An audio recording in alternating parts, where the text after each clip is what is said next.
Live everywhere. Daily Co's Radio on netrootsradio.com presents David Waldman, Kagro in the Morning Show.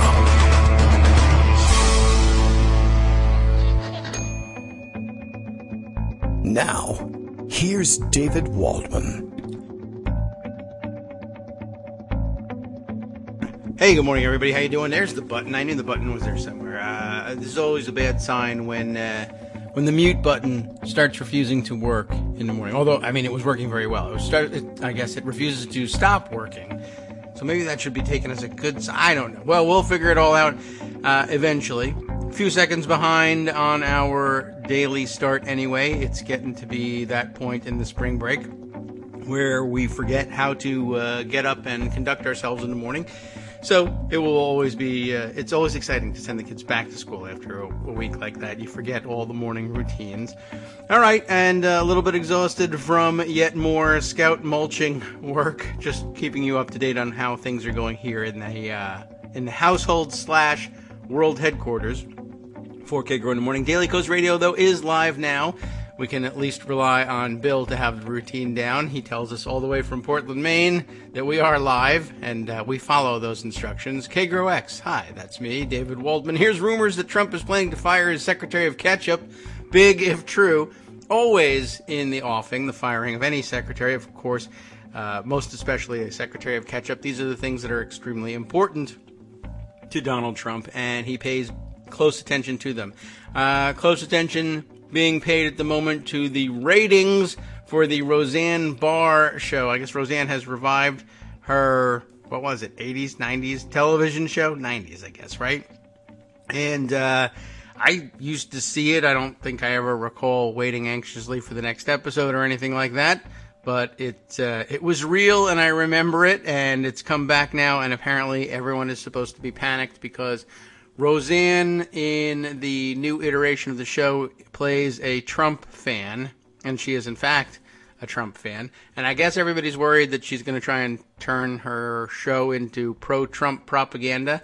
If that happens, we'll probably see some very interesting op-eds written about that, and then some other op-eds about how you have to respect that culture or something like that, and we'll all talk about that and be overexcited about it. I don't know whether this is going to be an issue in the future or now or not. It's not an issue for me at the moment. If it is one for you, send your thoughts along and we'll share them with others. I can't be too worried about that at the moment. But it does say, I did see in The Hill, because they sent a notice that they had written such an article and illustrated it with photos, and that always works for me, that Donald Trump has taken time out of his empty schedule to congratulate Roseanne on her television ratings, because that is, of course, the only metric by which he understands how to measure anything. And I guess she had a rather highly rated first outing for the show, which probably happened on one of those other nights where people were paying attention and watching television, and I didn't. But President Trump, it says here in The Hill, called Roseanne Barr on Wednesday night to congratulate her for her successful debut on her show Roseanne, which isn't really a debut, I guess, but it was on ABC with a 2-episode premiere on Tuesday with an average 18.1 million. I don't even know what that's supposed to mean. Is that how many people watched it? Is there a word missing in that sentence? I don't know. Is that lingo? Is that ratings lingo? Barr is a vocal supporter of Trump and also plays as a supporter on the show. New York Times first reported the call. Barr promoted the show, a reboot of the classic sitcom that aired from, 1988. There it is, both 80s and 90s. 88 to 97 is a comedy about a working class family divided by politics. Okay, so there you are. It was the working class people who elected Trump, Barr said. She's wrong about that. At a Television Critics Association event in January. I felt that was very real and something that needed to be discussed, and especially about polarization in the family and people actually hating other people for the way they voted, which I feel is not American. I'll just say this. You guys started it. Thank you. Trump's son, Donald Trump Jr., also praised the show. I don't think anybody cares about that. If there's anybody less relevant about when it comes to liking a television show, I would guess it would be Donald Trump's dumbass son. And I'm done with that story. Okay. Sorry about that. Moving right along. Let's see. The reality is, in our reality show, the Secretary of Veterans Affairs, the VA Secretary, was fired yesterday via Twitter. I don't even know whether Trump sent out a notice saying, you're fired or you're gone or, I'm replacing you or anything like that. I think his usual style was, what was the standard again? He once again just basically tweeted that congratulations to somebody else for being named to the job, which by extension is supposed to be understood to mean that the current occupant of the position was fired. He's very, I don't know. This is going over old territory here. I'm just remarking once again about the guy with the catchphrase and Mr. Decision Maker and Mr. Tough guy, deal maker, etc. He doesn't fire people face to face. He has a very big problem, real difficulties with doing that. I guess he's chicken or thinks somebody's going to smack him in the face, or I don't know what. Maybe he thinks that firing people is beneath him somehow. So he never does it in person, and he now does it via Twitter, and he never faces you when he does it, except,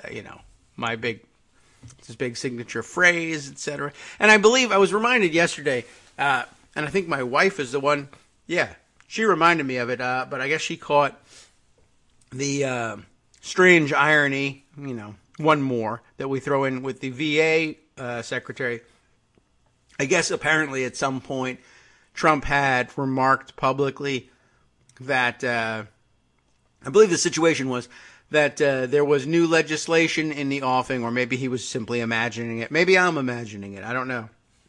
That would have enabled the various executive departments to dismiss career employees more simply, more straightforwardly and easily.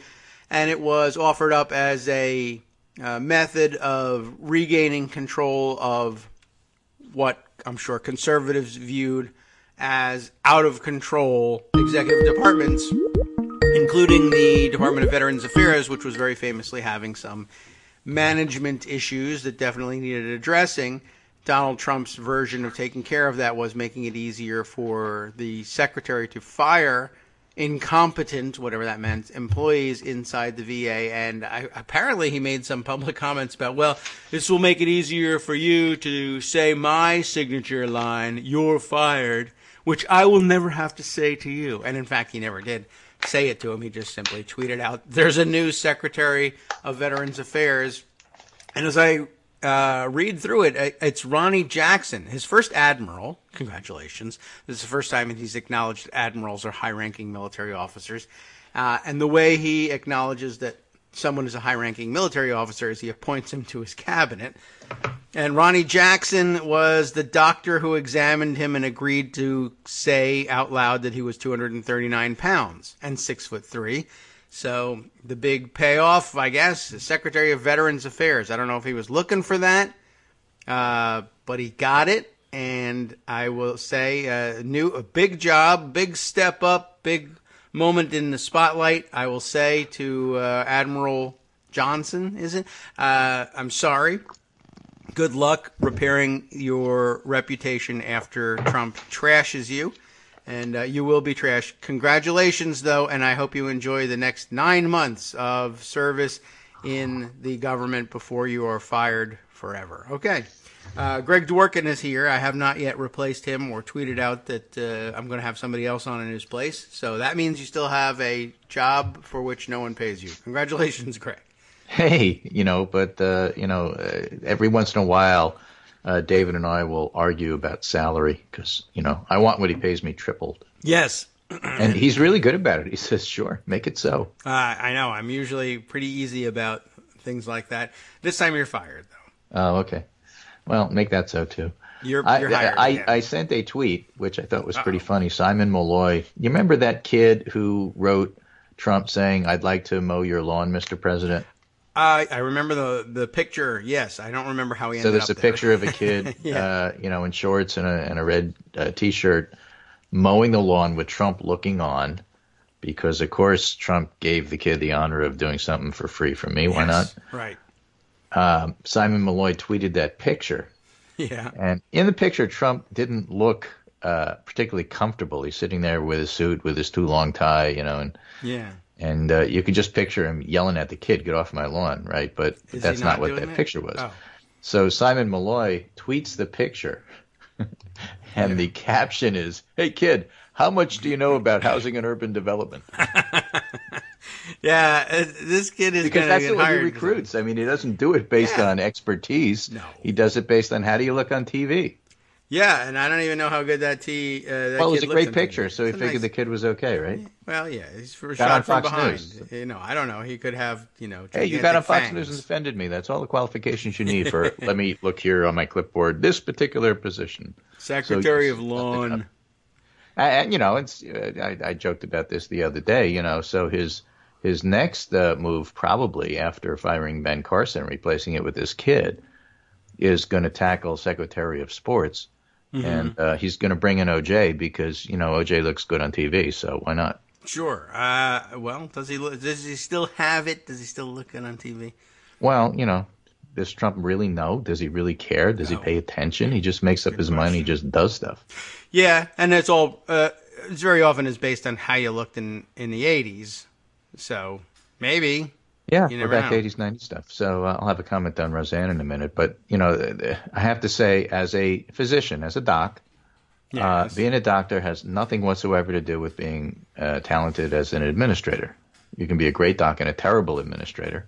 True. And most of the administrators I know would make terrible doctors. Oh, yes. Okay. And the idea that you would just say, okay, he's a doc and he was nice to me, so yeah, you got the job, is like the dumbest thing in the world. What kind of experience does he have Yeah. running an executive position for a cabinet that basically is the size of a small state?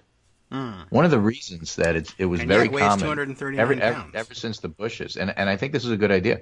They had a tendency to pick governors as their cabinet members Yes. because you need to have that kind of executive experience running enormous HR pools, lots of people and lots of divisions and lots of departments and stuff like that. Governors tend to have that experience. Personal physicians, not so much. Yeah. I mean, I don't know. Got to This make guy your heart is an reconcile admiral. with your bowels, and that's got to work with your lungs. So, I got a lot of experience with these different and divergent areas here, which have competing needs. No. No? Okay. It doesn't work that way? No. That way. It doesn't surprise me that he's doing something like this. The guy was an admiral. Is he an admiral? Maybe he is now. Can you make I him don't know. Secretary of... all right. I don't even know. I knows? don't even know. He did spell his name right this time. Ronny. Yeah. Is he out of the Navy or is he out of the Public Health Service? I don't really know. They both wear uniforms, and you can't always tell. Yeah, I don't know. I'll look him up while we talk, and then I'll forget to tell you. How's that? So, Roseanne. Yes, Let's make an a comment admiral. about Roseanne, which is actually Right. going to be a little counter intuitive here. It might turn out to be a good show. I wouldn't know. I don't watch commercial TV usually for sitcoms and stuff like that. I haven't since MASH. I didn't Okay. watch the original Roseanne, didn't much care about the show, and I don't care much about the show now. But reading reviews and reading people's comments who have seen the shows, Yes. it reminds me, reading their commentary, of the old Norman Lear sitcoms. All in the Family, Okay. Maude, the idea that you would have a liberal or a conservative figure that you would then have episodes about, issues about, and stuff like that, some of which are fairly serious. You could, in those days, it was very difficult to have things like, abortions come up on television in a way that you could actually talk about them. Or you could, even go back to what's her name, Brown, with Mr. Potato Head, Vice President arguing about whether or not it was appropriate for an out-of-wedlock mother to exist on television, even though it was a fictional character. Yeah. TV does play that role. So TV does play that role. So in the new Roseanne, for example, I don't really care whether she's a Trump supporter or not. When she comments herself as Roseanne Barr, she's kind of dumb. But when she comments as Roseanne Connor, the character that she plays, she really has a lot of freedom to say whatever she wants. And it turns out her sister on the show is a liberal, and they fight over politics, and that's cool.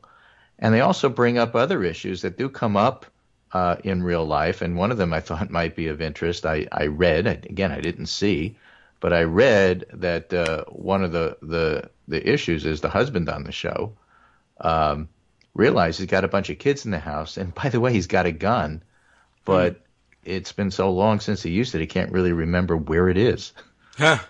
So he's got to go find it and make it safe, Yeah.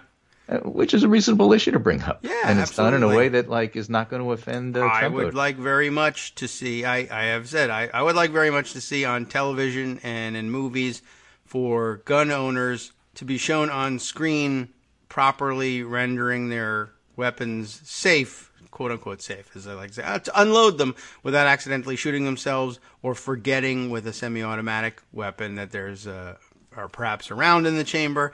I think people could learn from that, and that's okay with me if you're going to have guns. And that was the old Andy Griffith show with the Barney Fife episode. You know about that one with the one bullet? Right. Yes, I do. Right, for those of you who don't know, David knows this, but for those of you who don't know, Andy gave Barney Fife a single bullet, which he was so proud. And the idea was to keep it in your pocket in case you need it. But Barney, I guess, put it in the gun. And Andy said the whole reason that he doesn't, use guns and doesn't like people like Barney Fife being armed is because he wants the respect of the community, not out of force, but out of, moral authority. And, it was a great lesson that nobody sees anymore. It was in black and white, and nobody cares because it's a black and white issue, right? Yeah, right. Exactly. By the way, Ronnie Jackson is according to Wikipedia, is a naval admiral, and it's very weird. I just called up the Wikipedia profile, and it just says Ronnie Jackson, American medical doctor. That's sort of his designation. Okay, yeah, I think White House physician is his. I don't know whether you would call it his current job. It was his job before yesterday. Yeah. And I guess it still is. He would have to be confirmed to the position. They have an acting interim secretary of VA that Trump is trying to name in his place, and I'm not certain whether that's correct protocol or not.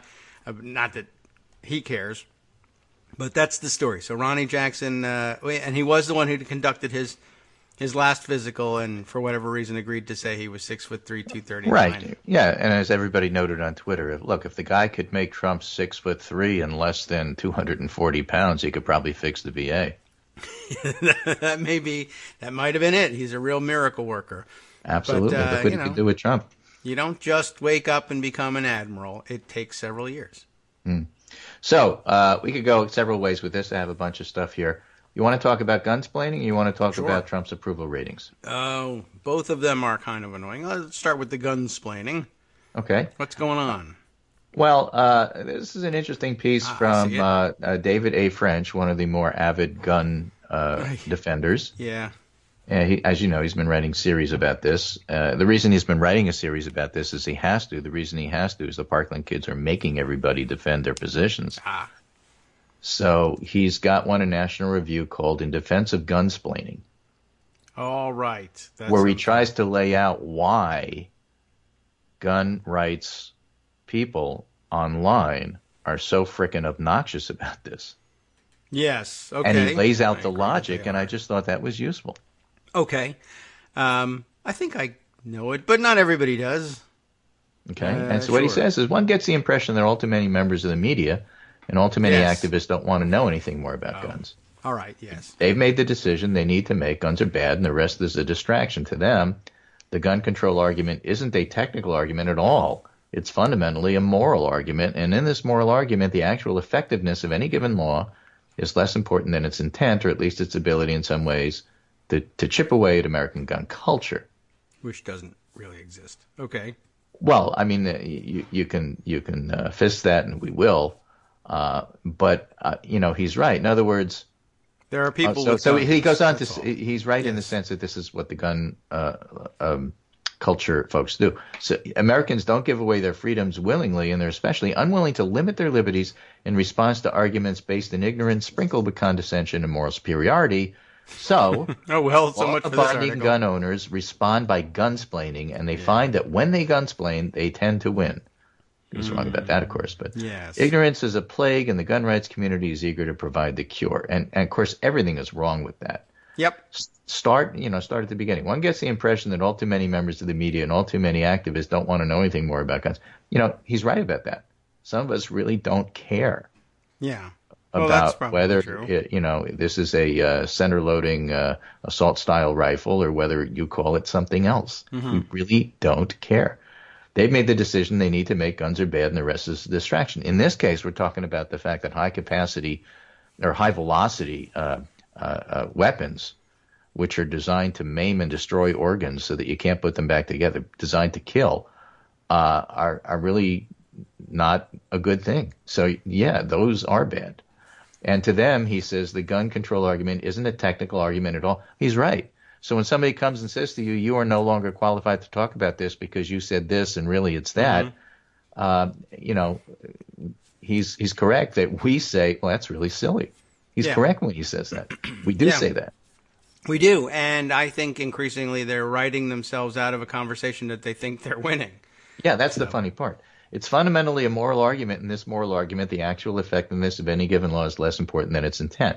Well, it is a moral argument. We do feel like we have the high ground on the moral argument. What we're basically trying to do is not see so many people shot and killed, rather than the technical aspects of which weapon did it. And the thing is that he says that, okay, you don't really care about whether the gun laws are effective. Actually, we do. We care about that tremendously, which is why we want to study it. And that's why we want the CDC to be able to gather data and look at this in a credible, reasonable, and objective fashion. Mm-hmm. And that's why we are so aghast that CDC has not been doing this for the past 20 years. Yeah. So, you'd think that reading that, there would at least be some common ground. In other words, I read the dumb prose and say, okay, common ground here. We both want to study the issue. Great. Fund CDC. Thank you very much, David French. That was a great idea. Yep. Rarely will they agree to it. And of course, no. But if you follow the logic, that is what they're saying, right? But that's the big frustration in it for me is that one gets the impression that blah, blah, blah, and everyone should be following logic. Okay, let's follow your logic. Excuse me, no, I'm talking here. Now be quiet. I am telling you why it is logical that you should shut up. I'm telling you why it's logical that we should work together on one point of agreement. Oh, no. You don't understand. You've made a technical mistake. You're not allowed to tell me this. And besides, you're not respecting gun culture. Yes. Now, I'm not even going to get into that. You're the expert there. But in his next paragraph, he does say, law-abiding gun owners respond by gunsplaining, and they find that when they gunsplain, they tend to win. Well, the first part of that, law-abiding gun owners respond by gunsplaining. Thank you for explaining that. At least now I have an idea of why you are doing this, even though, no, it doesn't work.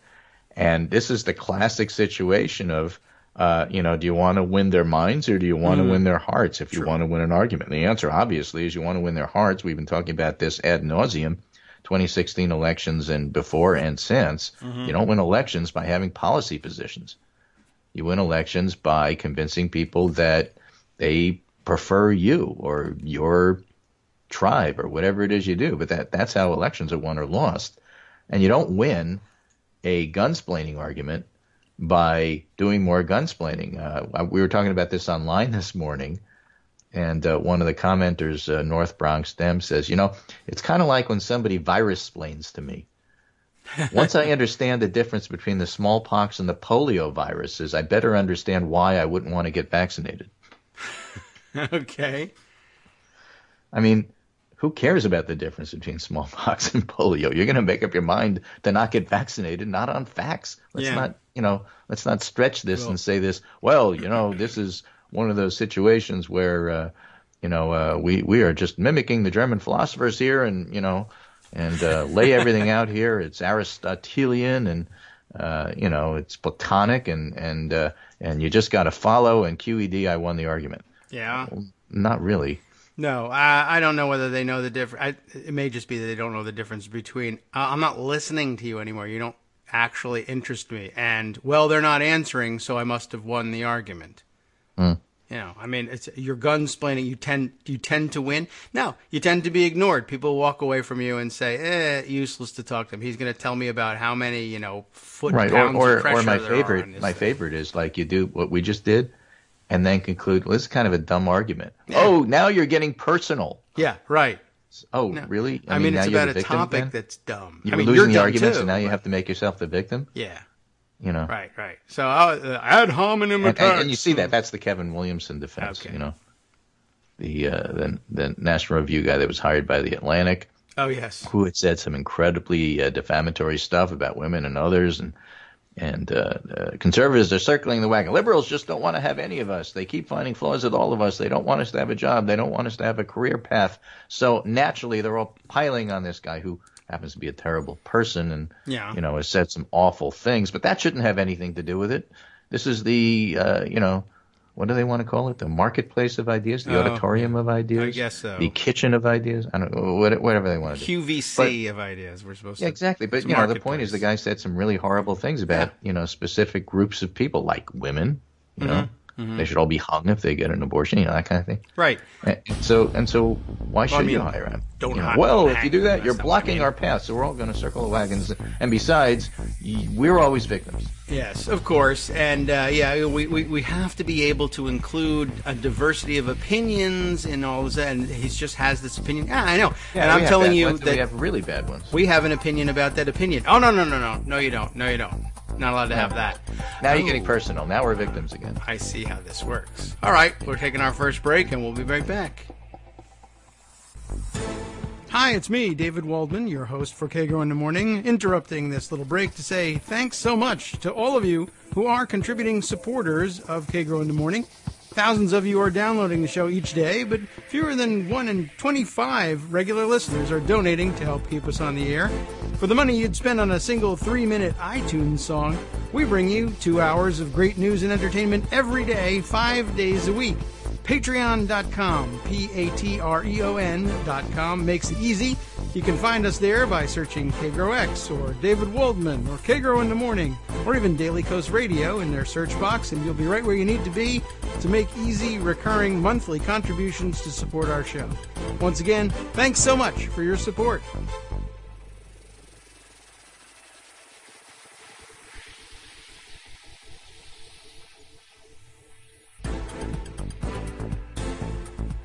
Welcome back to the Kagro in the Morning Show. We're on Netroots Radio. Greg Dworkin's still with us. I think we're done with David French. By the way, a few years ago, I probably would have guessed that you can't have the name French and be a Republican or a conservative. You would have to change your name at some point, but apparently he's gotten away with it to this point. Wasn't he briefly one of the guys that was, I'll run for president because Donald Trump, and then he kind of faded away, and we got McMullen he could have been. for a He while. could have been. All right. Well, no, he was thinking about running. There was a rumor that he was going to run, but then I think in the end he didn't run. Yeah, well, that's probably pretty smart. That's the way I remember it, but what do I know?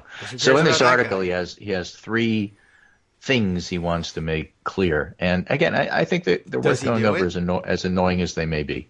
Okay. Right? The first one, why did this funny black box? Oh, that's why. Because it's a stupid ad that I want to get rid of, and it's not getting rid of it for me. Let's see. This ad will end in 12 seconds. It's making me look at it, so that's no good. So here, he wants to advocate solutions that won't make a dime's worth of difference. You people keep saying you people, you people, you keep saying things that won't make any difference. How does he know that? He doesn't know that because we can't look at the data. The whole idea of suggesting different solutions has to do with the whole Swiss cheese idea of quality control. Oh. You know that one? Imagine a piece of Swiss cheese. Maybe? All right.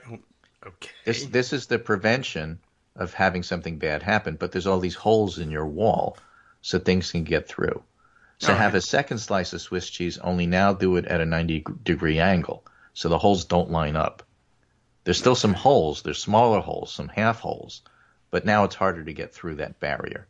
Then take a third piece of Swiss cheese and put it at a 45-degree angle to that. If you keep stacking them at different angles, there's no holes anymore.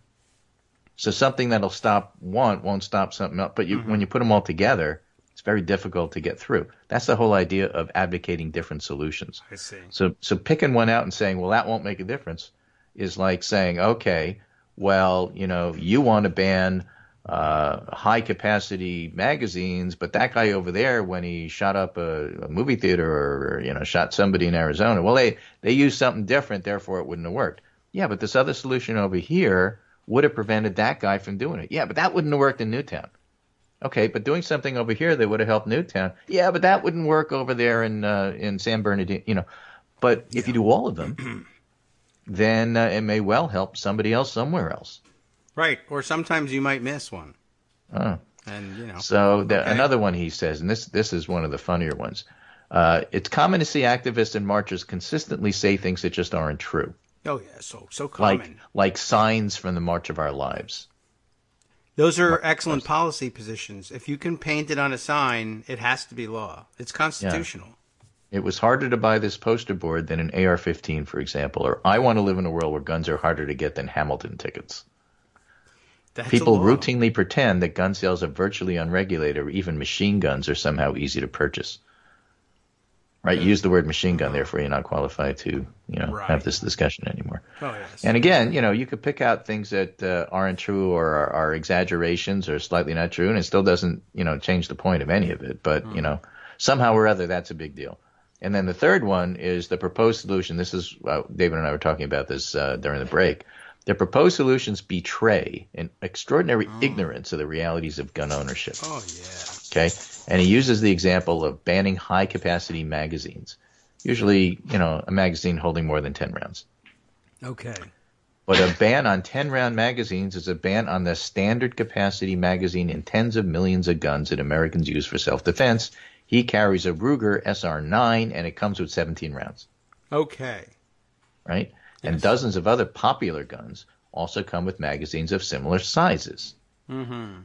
And both police and criminals carry that amount. So you can't ban them because they already exist, they're popular, and criminals have them. Oh, okay. So I guess the idea is, it was the old Bugs Bunny Yosemite Sam cartoon. Yeah. Bugs has a 6-shooter, so Yosemite has a 7-shooter. So Bugs has an 8-shooter, so that Yosemite has a 9-shooter. Do you remember that one? Mm-hmm. And they keep pulling out bigger and bigger and bigger, as if that's going to make a difference.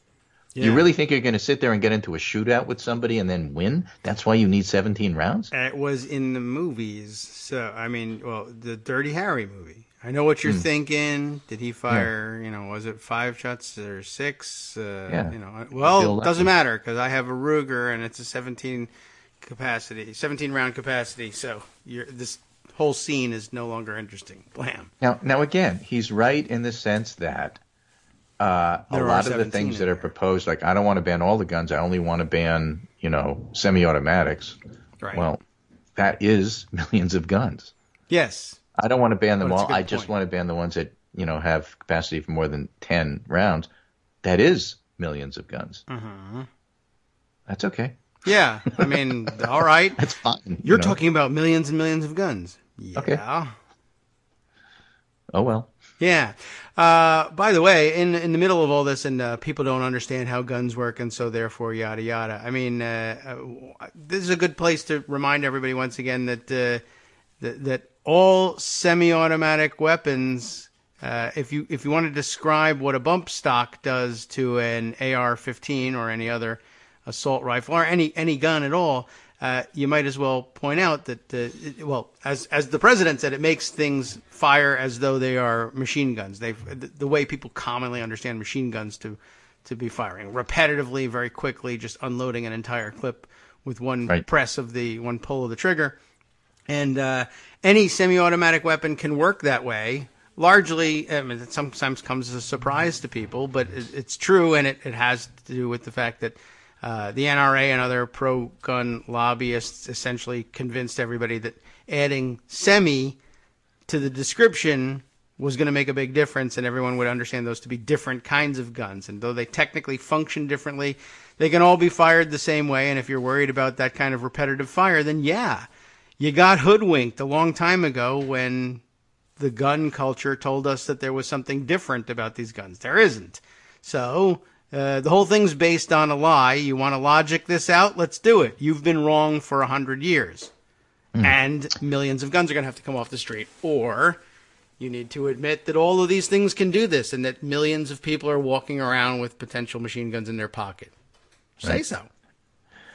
Now, one last piece that he mentions, which again is I don't necessarily agree with his take on it, but I think it was good for him to bring these things up, which is why we're going over this. He talked about David Farmer, who helped lead a failed Maine effort to impose universal background checks, and he attributed the loss to gun owners' ability to persuade. The quote is, "We know for a fact we lost the argument at the kitchen table and the bar and the bowling alley. The gun enthusiasts were talking to their friends and relatives and neighbors. They felt about it in a way that was so passionate that they won those one-on-one encounters and were very successful in bringing in people to their side."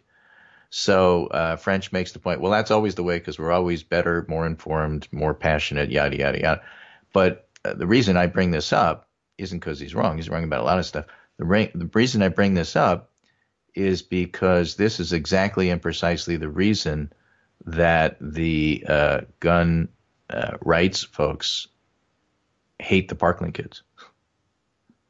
Because the Parkland kids are passionate. They are talking to their friends. They're getting people to talk about this. They're making it and keeping it a national issue. They're making it a voting issue, as we talked about yesterday when we talked about the March for Our Lives. No, the whole march wasn't about gun rights and gun control because that was only a part of people's agenda. Yet, basically, people showing up for those marches are committing themselves to voting on these and other issues. And if you do that, you get different legislators. And if you do that, you get different laws. Yes.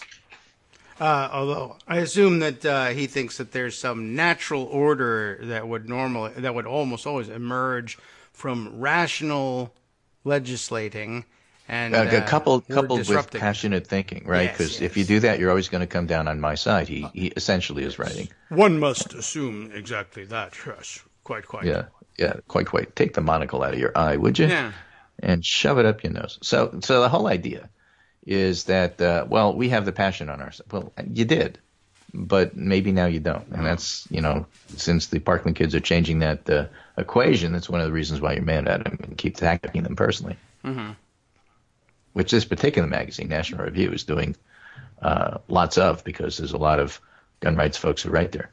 Yes. And big friends, Charles C.W. Cook, naming names. Right. Yeah, they're pretty annoying. And they really do. They can't stand. Somebody pointed out the only thing that the right hates more than kids getting killed in school massacres is kids surviving school massacres. It does seem that way sometimes. Yeah. So let's, I think that's enough of that. Let's do one more topic before I go. This is kind of interesting. And this is, that was from the National Review. This one's going to be from the Weekly Standard. My job here is to bring up stuff that you guys otherwise wouldn't normally read. That is true. I would not. So this one is my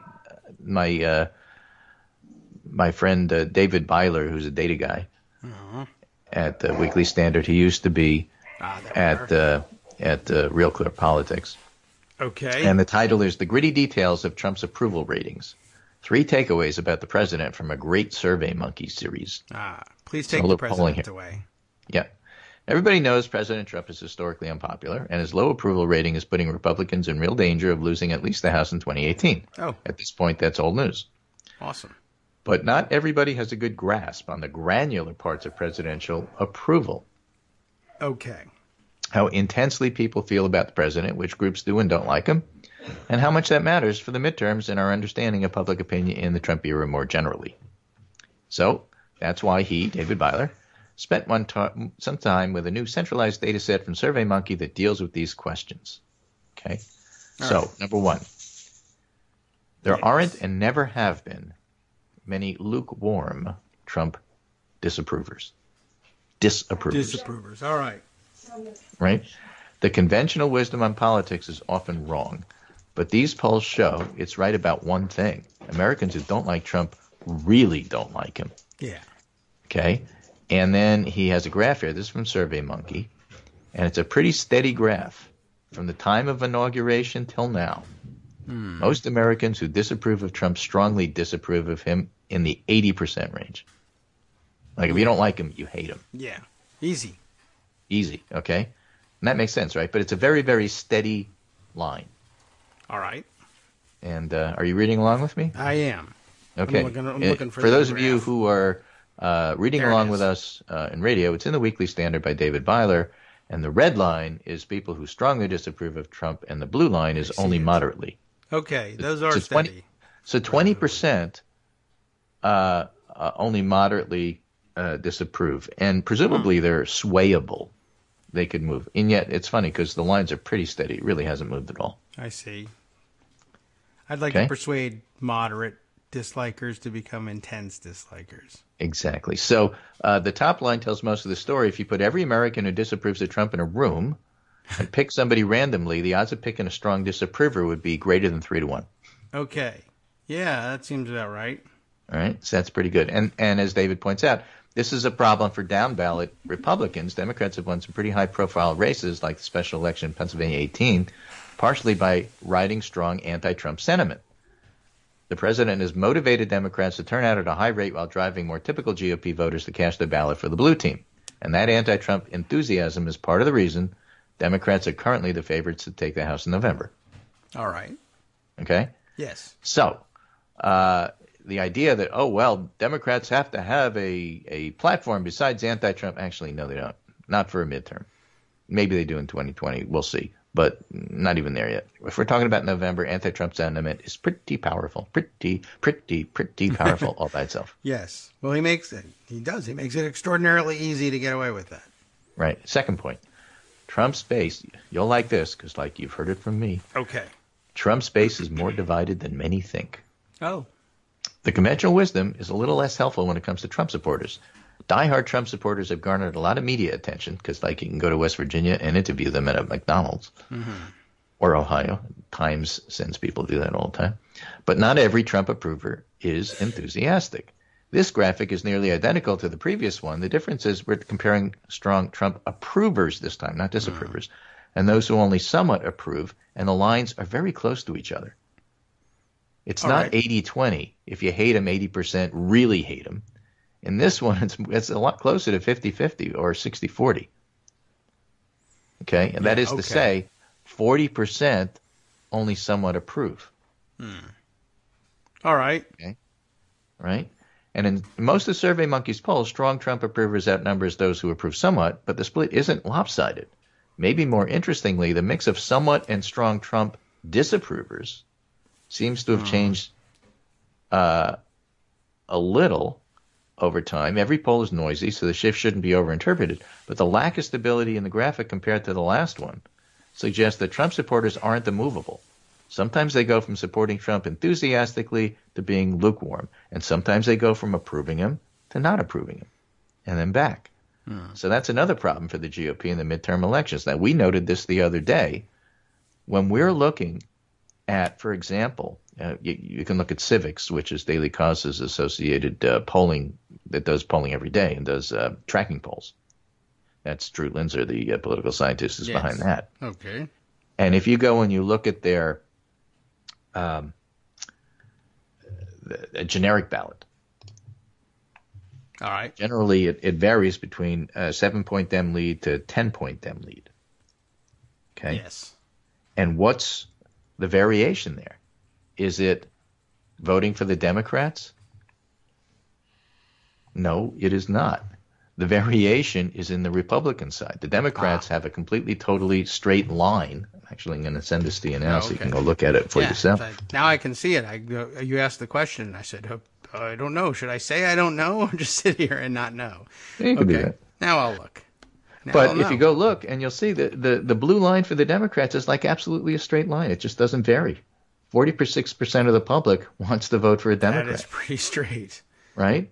But for the Republicans, it goes as low as 33. It goes as high as 39. Sometimes the unsures go up and down. That's the variable line. Yeah. So and you could it's see not those that Trump voters variable, coming and yeah. going and coming and going, and when they decide, oh, he just did something we don't like, I saw the Stormy Daniels interview, then it goes down and the gap grows. But the gap isn't growing because the Democrats are changing. It's because the Republicans are fading. And then they come back, and then they fade, and then they come back. And that's the pattern you can see for a year. Yeah. I mean, absent that Democratic line, I would say, yeah, that Republican line's pretty straight. But then when Then you see a real this, straight line, and you go, okay, yeah, maybe it's not so straight. That's almost straight. That one. That is. And you can say that too, and step back and say, you know what? If you look at it over the course of the whole year, it's a pretty steady, difference, and it's pretty much a 7 to 10 point lead at all times. Okay. You could do that too. Yes. Don't worry about, oh, this one said 5, that one said 9. It's not really changing. Okay, so I like the way they've done this. David graph. Byler, back to him, says another problem okay. for the GOP in the midterm elections. A drop in Republican turnout, which we saw in numerous races in both 2017 and 2018, combined with strong Democratic turnout and crossover voting, would add up to big problems for the House and Senate.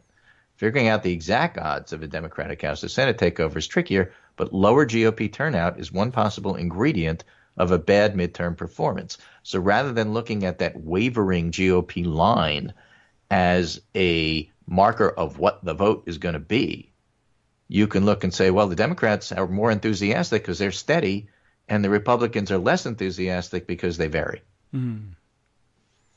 I think that's a fair conclusion to draw. Okay. And so therefore, my conclusion, which wasn't David's, is so, you could talk to some of those Trump voters, at least keep them home. And it's a good idea not to poke them in the eye with a stick because you don't want to get them enthusiastic about voting for you. Yeah, I guess. That's true. It's a familiar argument. You've heard it before. Yeah. There's always two parts: is get out the vote, which is what you want to do for your side. There's keep in the vote, which is what you want to do on the other side. They do it by cheating. Yes. They do it by voter ID. They do it, by not having elections, by the way. Wisconsin says, no, you have to have that election, Governor. Nope. So Scott Walker's going to have elections for those two state positions. The Wisconsin Supreme Court isn't letting them get away with that. But that's what they would prefer to do. That's the preferred method. Yeah, just don't let anybody vote. I like the way these graphs are going. It's just from our point of view, what I'm saying is that the Democratic way of doing it is get out the vote because, we're going to go to black churches. We're going to make it easier for people to vote. We're going to have automatic voter registration like in Washington State. And then for the keep in the vote, we're not going to cheat the way they do. We're just not going to give them an issue on a silver platter and say, here, we're going to avoid saying you're clinging to guns and God and gays. We're just not going to tell you that. We might think it, but we're not going to tell you that. That's not to say I won't poke you in the eye with a stick in December. Yeah. Oh, yeah. You better wear glasses in December. Yeah, I mean, there's no doubt. I have a big pile of sticks That's here. a completely different discussion. Yes, that's true. Talk to us after the election. Exactly right. All right. Okay, and then the third point is a very simple one. You can look and see who's enthused, who is not, who's for Trump, who is not. Guess what? It's blue-collar whites like Trump more than college-educated whites or non-white voters, and so we already knew that. And, basically the deal is here, win the women by big margins and keep the men more or less split. You do that, you win the elections. Okay. We should do that. We should. Anyway, so I think it's always nice to have some data behind the opinions, and we like to flavor our opinions with data. And here is supportive data for some of the stuff that we've been saying here. The vast majority of Trump voters, you can't talk to them. Right. But there are some who you could persuade, and if you can't persuade them to vote for you, you can at least persuade them to stop being such a strong supporter. Or if you're wavering already, don't be a supporter at all. Just sit on the sidelines, go independent. It's good for you. Yeah. You It's good for probably were American telling politics everybody you were if you're independent independent. anyway. Yeah. So be true to your word. That's all. Exactly right. Exactly right. So that's my segment for today, and just thought I'd share that with you. But thanks for having me. What do you think of all that data? I don't understand it, but I do like the way it's presented. One, the way you present it. I do. I think that's very interesting. I'm actually keep remarking on the way Civics presents its data, which is tremendous. I just discovered a new feature of it. I'm scrolling over those trend lines, and you can go back to a single point in time and see what the numbers were on a given date, and scroll things by. But I like the way. But you know what else you can do? You can put markers down. Yeah. Oh, I didn't. You even can try say that. this was the day of the Parkland shooting.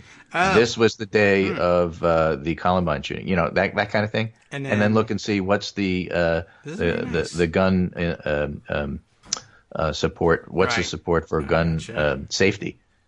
And then see whether or not events have in fact changed that data. So you can put your own marker down by date, and I guess up at the top here it scrolls by actual date. You don't have to just guess; it'll give you the date as you're clicking by. And then when you've made it, then there's a little button, share this chart. So I guess that means then you can go tweet that chart you made out of this thing, which is also very nice. I'm assuming that I see that there's this shading around the lines. Is that supposed to represent the margin of error of the poll? Yes. That is really great. So you can also take a look at I'm looking at the generic ballot one with the straight lines, as you pointed out, and that's very useful, helpful. I know we're always saying that people need to understand that part of polling a little bit better. And I guess this is why people are making such a big deal of the space between the lines on generic ballots.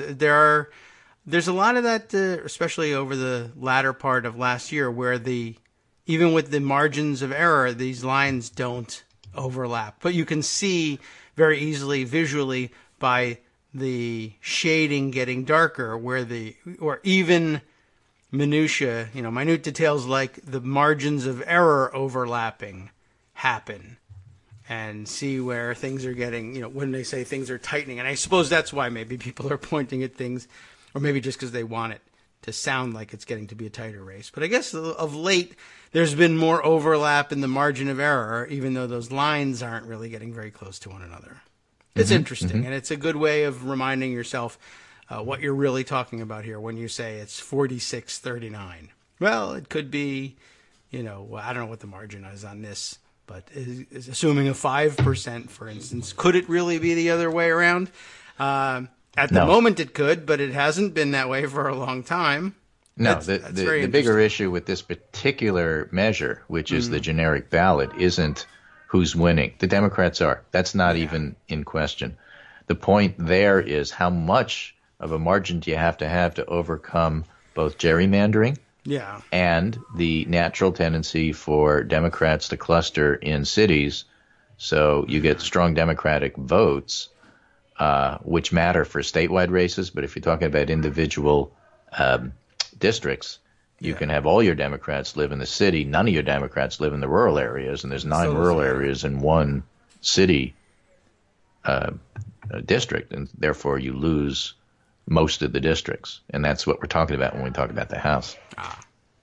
Yes, that part does happen. I thought we were describing it. Well, inside of a single district, I guess it doesn't matter that much. It's across the state. And again, for the state race, it doesn't matter. You win Chicago, you're going to win Illinois. But if you're looking about, how many representatives Illinois send, if they're all from the rural areas except for the one from Chicago, then they're going to outnumber you 9-1. And so Paul Ryan's going to be speaker.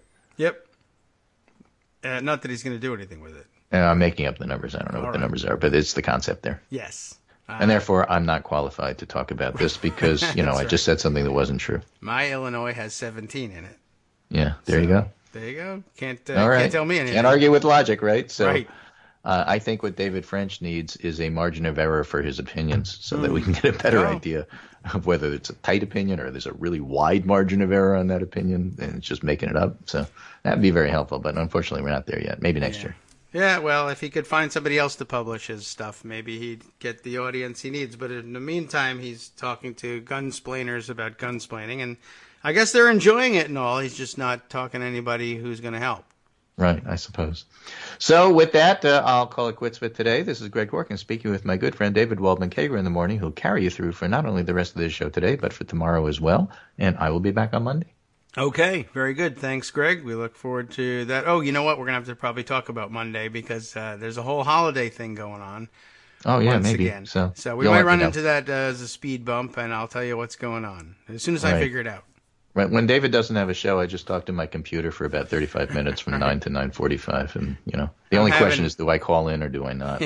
I'm having Abby on the show on Monday. Exactly. Take care. Bye. All right. Bye. Jingle, jingle. it's gonna be the topic of conversation. All right. Let's see. Where are we? Where am I? Basically, is what I'm saying. Oh, we're almost done with the first hour of the show. How amazing that went by rather quickly. Let's see. Let's round up. There's a number of you who have had comments on today's show or questions about things we might cover or suggestions for articles that we might discuss. But, man, we got to do some catching up here. And I don't know. I think we got the basics of the day's headlines out there. Let me throw out a couple of things, perhaps, before we break again to see exactly what's going on here. You know what? Let me throw this one in here. I don't know if we're going to... This one probably won't fit inside the break. That was a bad choice. But David Shulkin, who was just fired as Secretary of Veterans Affairs, has got an op-ed in the New York Times, which I don't know anymore whether that means anything. Like, is it going to be one of those stupid contrarian op-eds that everybody says, God, I can't wait to cancel my New York Times subscription? Or is it different? It seems to be like something different here. He's, and people have touted this piece as perhaps the real reason, and I guess we have to include that, enclose that in scare quotes, the real reason why Donald Trump actually fired him as VA secretary. And you know, on the surface of things, it appears that could be the case because it stands in pretty stark opposition, or it makes some pretty stark accusations about what the Trump agenda for the VA actually is. And it certainly has the ring of truth about it. There's something truthy about it. It's easy enough to believe that this would be the agenda. I guess we're shamefully behind the curve on discussing aloud, anyway, here on the show, what the VA agenda might actually be in the Trump administration. It hasn't been front and center. So, well, we'll turn to David Shulkin after a short break and find out.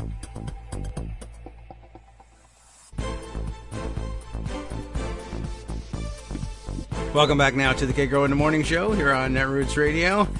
1 minute break. It ain't much, but it's just enough, I suppose, to try and sort a few things out. I want to get back to what we left off with, or what we were teasing you with just before the break, David Shulkin's op-ed, which essentially, I guess, amounts to why I was fired by Donald Trump. But we'll see if we can't figure this out. And remember that Shulkin was a holdover, but what a weird kind of holdover. It was a very odd situation I found. He did occupy, what is his background exactly? He did occupy a position in the Obama administration, and I know that there were some people in the Trump ranks who thought that he was a bad choice for that particular reason, and he was always bound to disappoint. But I did find it very interesting.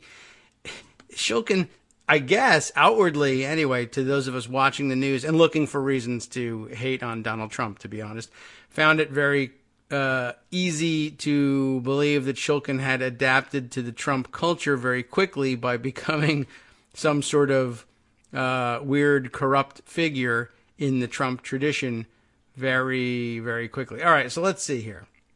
He was, in fact, VA secretary under Barack Obama and was held over. And again, I mean, that should tell you an awful lot, really, about Donald Trump and his, I don't know what. I mean, I guess his actual dedication to veterans. I mean, I suppose you could spin it one way by saying, well, the one area in which Donald Trump allowed there to be, Donald Trump chaos agent, allowed there to be continuity was the VA. So maybe that's supposed to illustrate the fact, which isn't the fact, that Donald Trump cares very deeply about veterans' care and their continuity of care.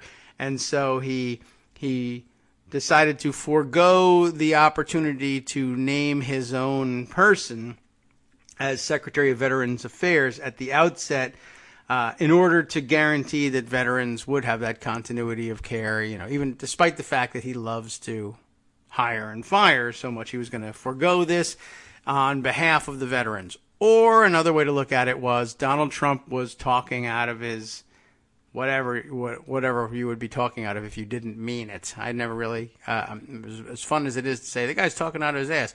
Why does that mean anything at all? Why is that a saying?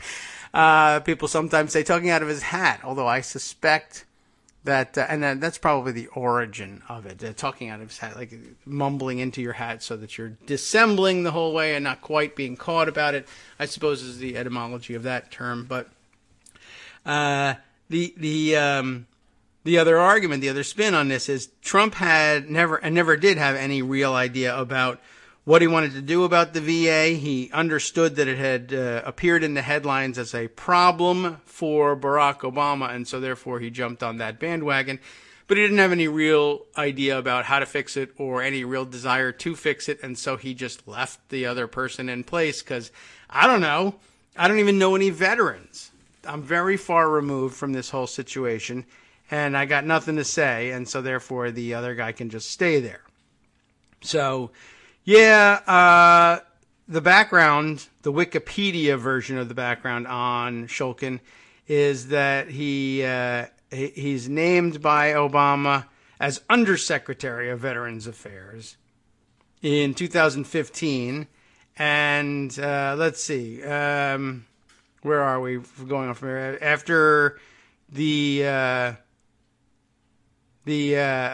transition and Donald Trump's coming into office, Shulkin, it was in fact nominated as secretary, moving from undersecretary to secretary. So he didn't, I guess he wasn't serving as secretary during the previous administration, but as undersecretary, he was very high ranking in the department. So all the spin falls apart or stays intact, depending on how you want to look at it.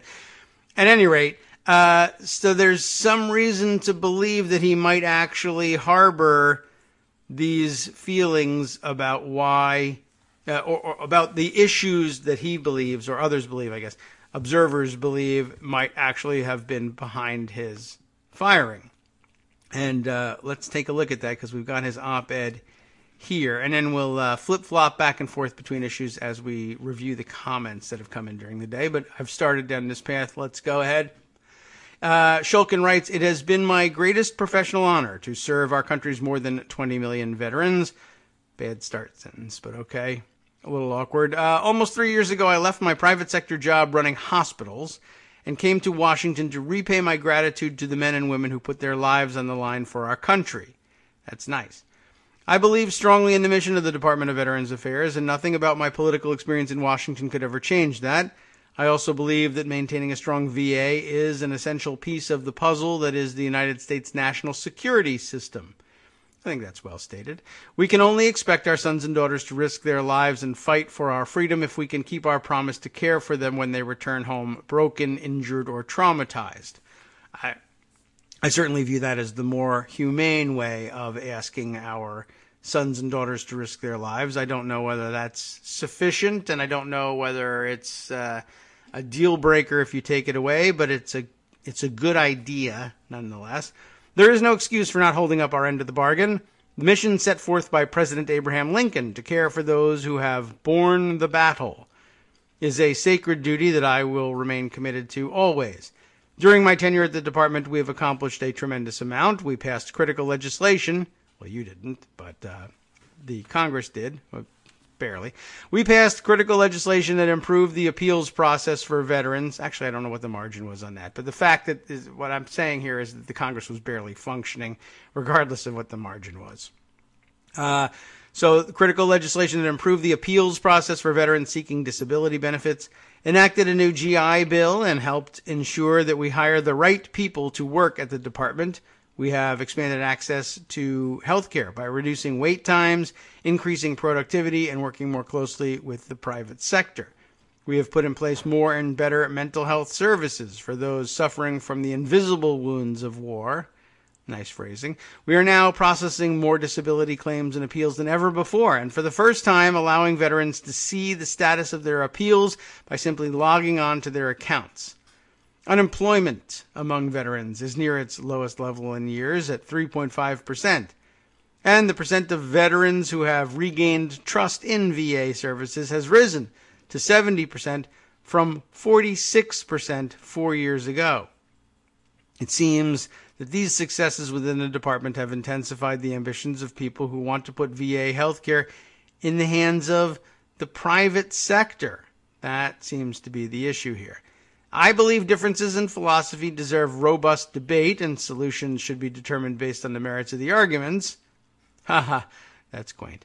The advocates within the administration for privatizing VA health services, however, reject this approach. Did you realize that this was what was going on? You would have if I had perhaps read you the title of the piece, but I skipped that part. That was the part I decided to forego.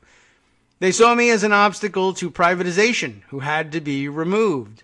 That is because I am. That is because I am convinced that privatization is a political issue aimed at rewarding select people and companies with profits, even if it undermines care for veterans.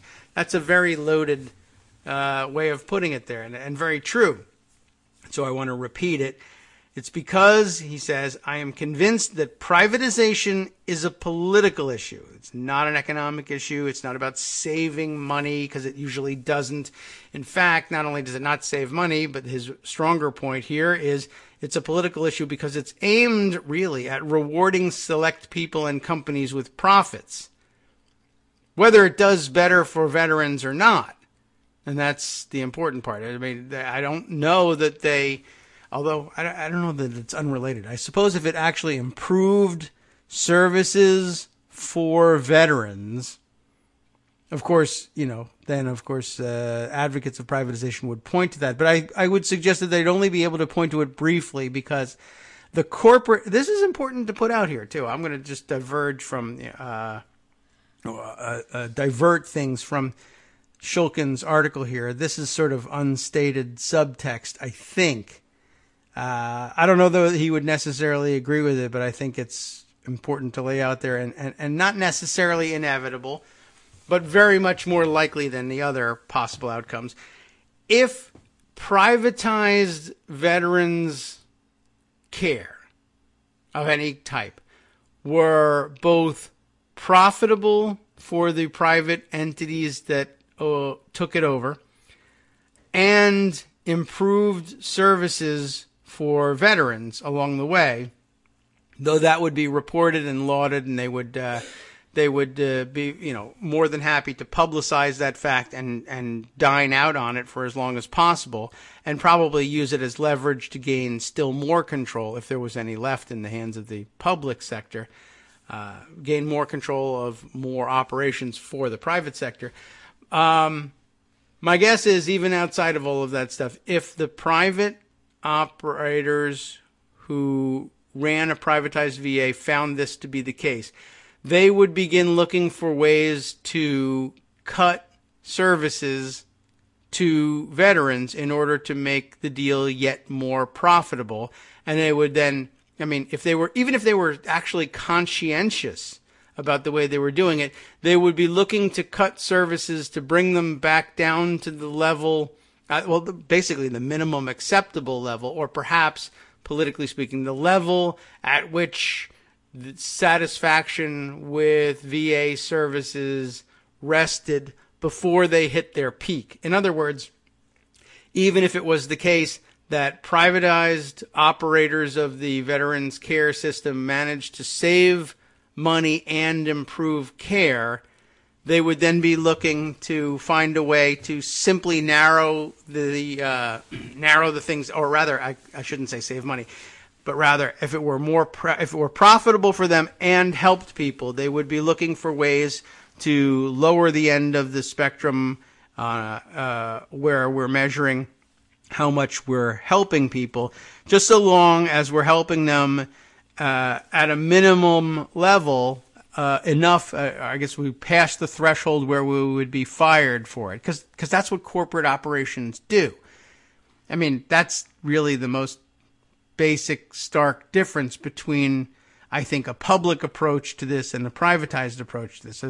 A public sector Veterans Affairs department is more than satisfied, actually proud of, and would look to maintain a situation in which we can't really compare it as profitability because it's not profits that the public sector are after. But if we were saving money and serving veterans better under a public sector VA, they would say that's a good result. It's a result we want to maintain and even improve upon. We would like to save, if possible, save even more money and serve veterans even better. And if there was any room for play here, it would be to say, all right, perhaps we don't need to save quite as much if we can double the delivery of satisfactory care to veterans. We would want to do that. Whereas the private sector motivation here is going to be the exact opposite. If we are both profitable in doing this and delivering better services to veterans, is there a way that we can get away with serving veterans a little less well, but increase profits? And that's the basic problem with privatization of anything. Not to mention, I mean, that's just the straight up, microeconomic difference between privatized services and public sector services. But that's before we even, get to the question of whether or not they're motivated to do anything at all for veterans, or whether they really even care about making fair profits. They can just cheat and be happy with that. I mean, extracting money from the process is what they're about, as opposed to the public sector.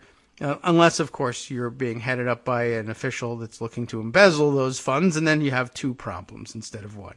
Anyway, just sort of an interesting contrast that isn't really laid out here, because he wasn't willing to, I don't really know why we would be expecting him to, but he wasn't willing to make his op-ed piece be about the problems of privatization generally.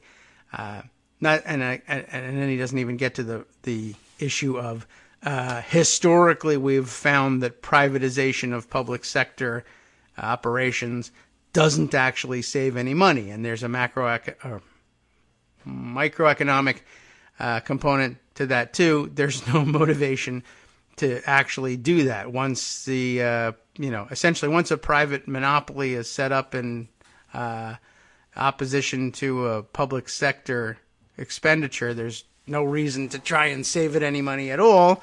And especially if it's a closed competition or there's no competition at all and a monopoly is legislatively granted, there's simply no reason to worry about delivering results effectively anyway. And we've also been over the fact that, privatization is just simply not really actually built for saving money.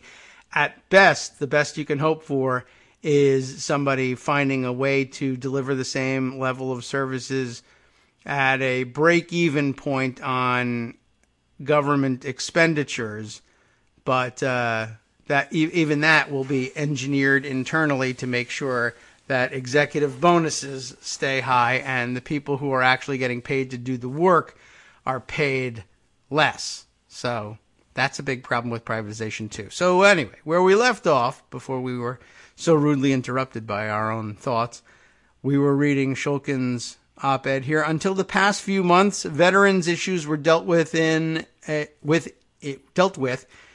largely bipartisan way. And that is, of course, because probably people who vote for both parties are veterans, you see. My 100-0 Senate confirmation was perhaps the best evidence that the VA has been the exception to Washington's political polarization.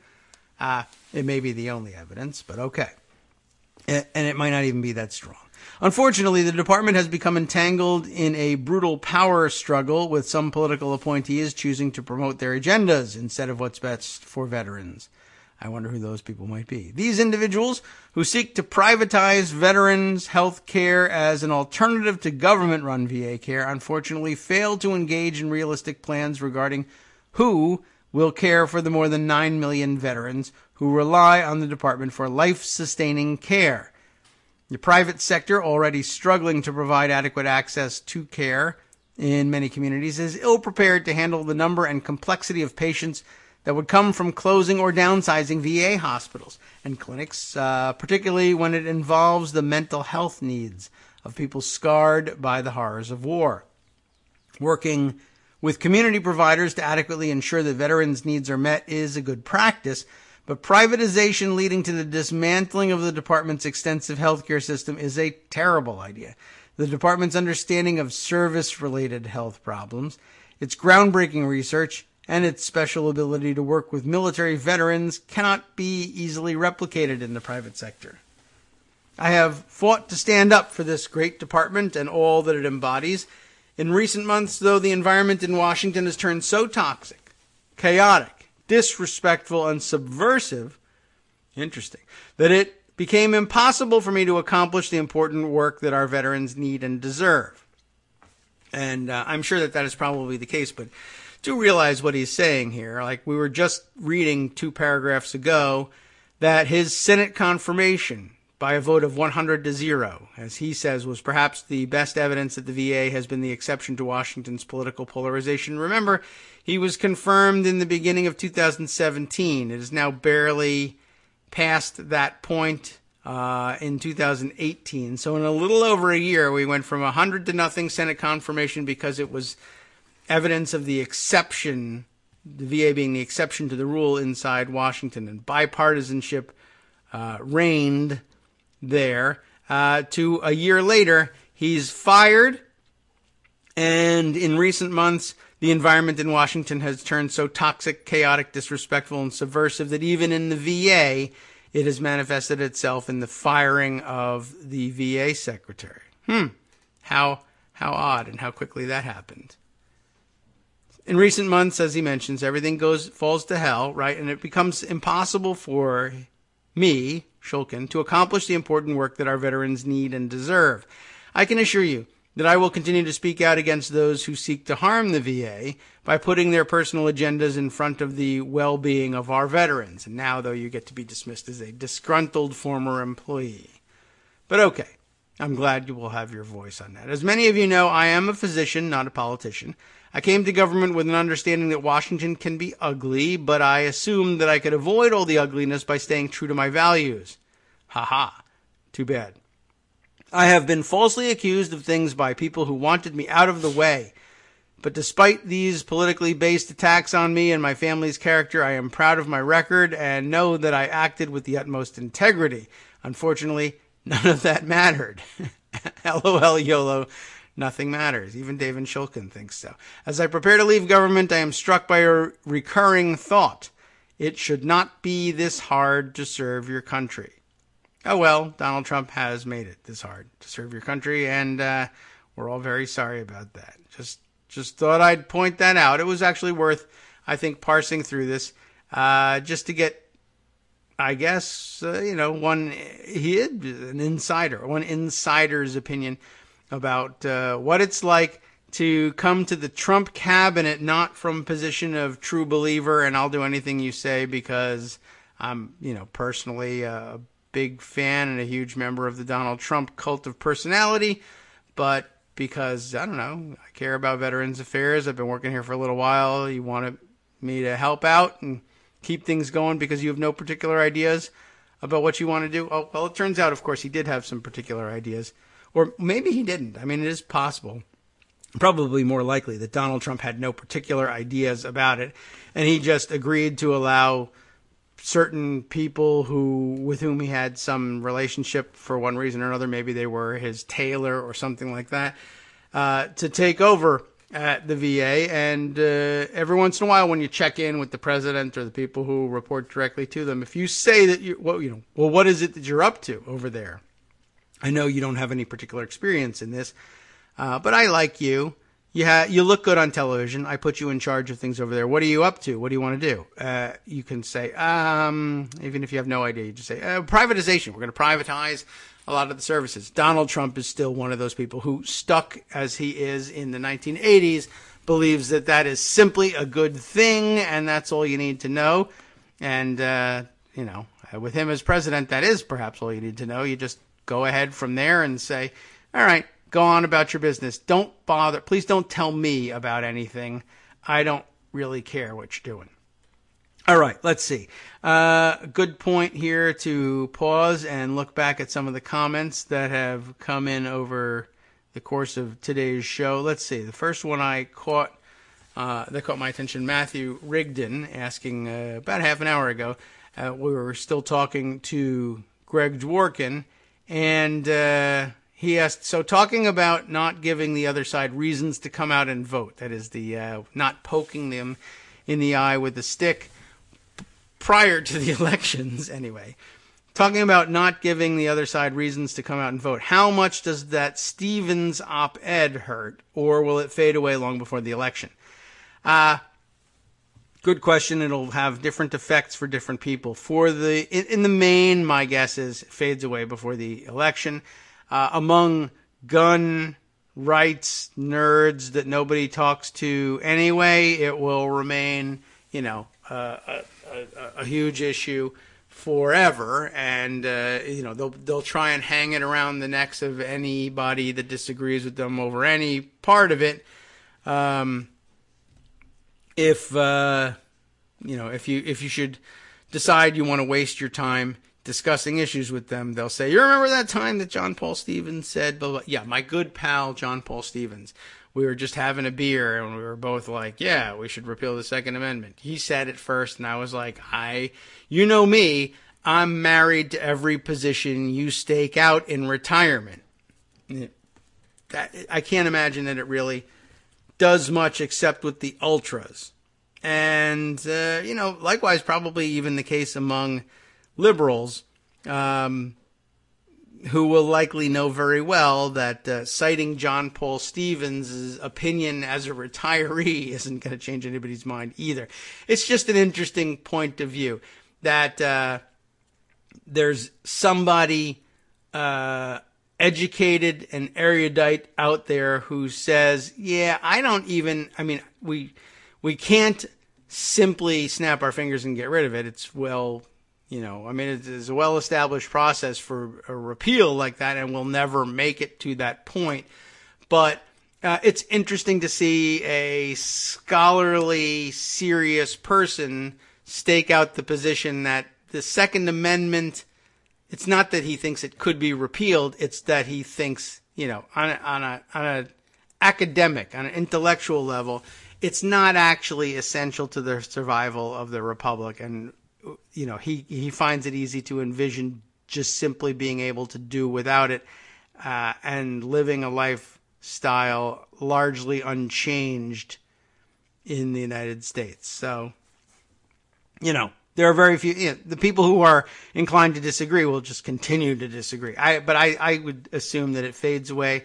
It will motivate some people. Some people will, in fact, be able to be motivated to get out to the polls over the issue of judges generally, and that could become a rallying cry around it, but it is just really, I don't think is likely to move people out of their seats and out to the polling places months later if the Trump trajectory stays largely the same. If he's just continually a chaotic, troublemaking embarrassment, then I don't think that the Stevens letter overcomes that. All right, let's see. Scrolling a little further. Oh, no.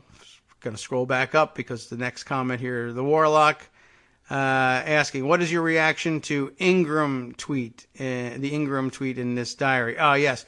Is this the one where she tweeted about David, is it Hogue? How does he pronounce it? Hogue? Whenever I've seen H-O-G-G, it's been pronounced Hogue. He's been on television enough. We should be able to, someone will find out for me how that's pronounced. But is that the one about his being rejected from colleges? Now, that's an interesting question, given that I have spent so much time in the past couple of days considering college applications. What do I think about this? I don't really know why she latched on to that as a talking point. My first thought was, how does she know that he's been rejected by 4 colleges that he applied to? And I read the article, and the answer is he said so.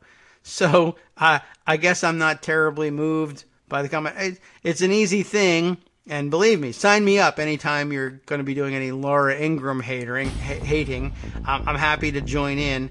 I think it was childish and stupid for her to latch onto. I think the fact that Hogue shared it publicly meant that he thought, that he had no fear of anybody latching onto it because it would be such a stupid and childish thing to latch onto. So Ingram did it, and she's stupid and childish. I did see a reaction that I liked. I'll share it with you after the break. Hi everybody, it's me, David. Let's change things up from the old fundraising pitch for just a minute and talk instead about how you can be a part of our show. If you've got a smartphone or any other electronic recording device, why not sit down and record a segment for us? Read us an important article and give us your take. Read one of your own original essays, or even just give us your commentary on something you'd like to share that's important to you. Then send the file to me at kagrox@gmail.com and I'll try and work it into the show. Short segments, a few minutes in length, are easiest to fit in. And of course, I can't always guarantee that I'll be able to play everything, but if you've ever shouted at your radio or TV about something you wish was being covered, here's your chance to change that. Make the show your own. Send your submissions to me at kagrox@gmail.com.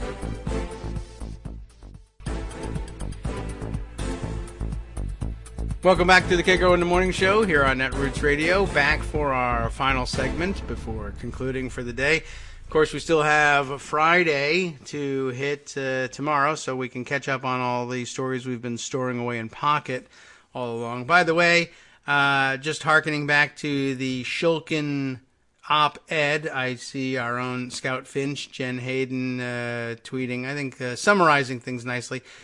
Retweeting the tweet of Trip Gabriel. Trip Gabriel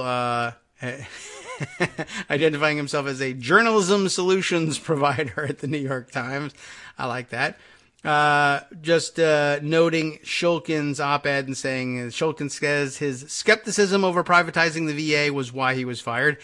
Quoting the piece, I am convinced that privatization is a political issue aimed at rewarding select people and companies with profits, even if it undermines care for veterans. Again, my identification of the key sentence of the piece, too. So good, we're in accordance with Trip Gabriel, in case that was a worry for you. Jen Hayden just simply summarizing and saying, yeah, so in other words, corruption. Yeah, that really does sum it up pretty nicely. I could have saved a lot of time and probably 15% on insurance by switching to Geico had I just read this instead, and then I'd have the 15 minutes to spare to call Geico.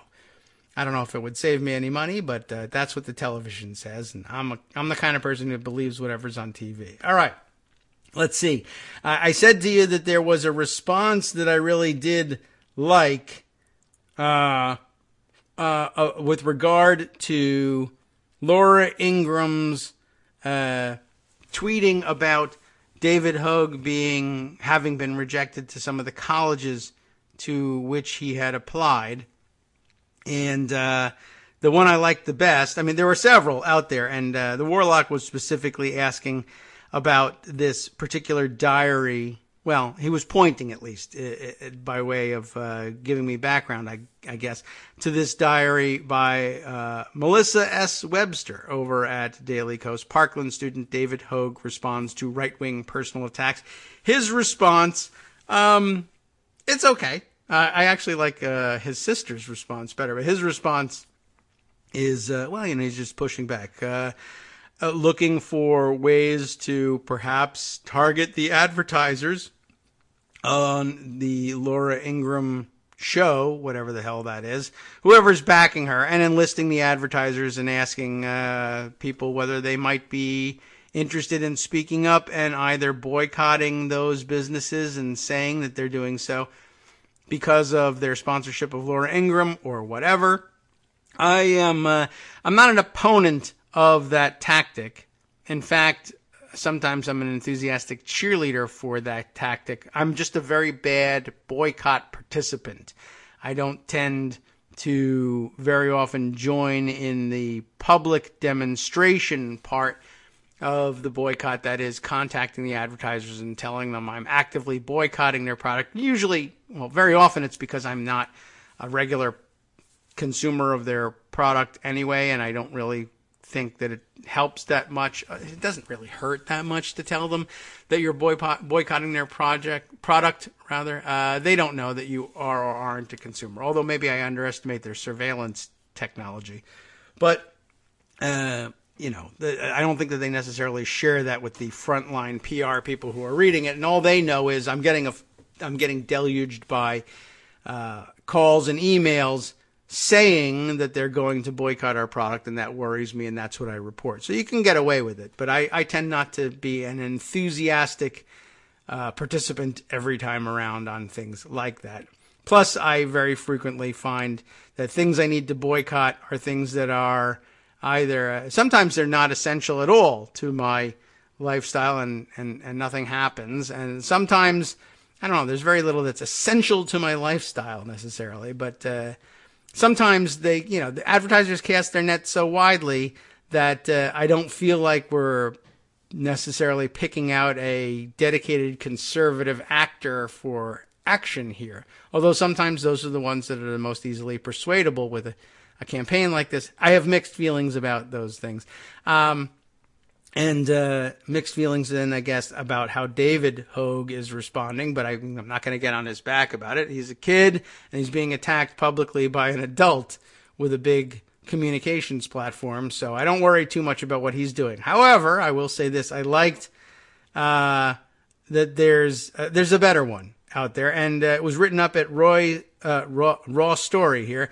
Noor Al-Sibai has written this piece. Parkland survivor calls on Melania Trump to intervene after Fox's Laura Ingraham cyberbullies her brother. I think that was a very good point. Good call. Well, let's make sure who we're talking about. Lauren Hogue. Excellent point. Well done. Citing First Lady Melania Trump's campaign to end cyberbullying, Parkland survivor Lauren Hogue tagged the president's wife in a tweet asking her to intervene after a Fox News personality attacked her brother for his gun control protests. Hey FLOTUS, that of course being not only the acronym for First Lady of the United States, but also her Twitter handle.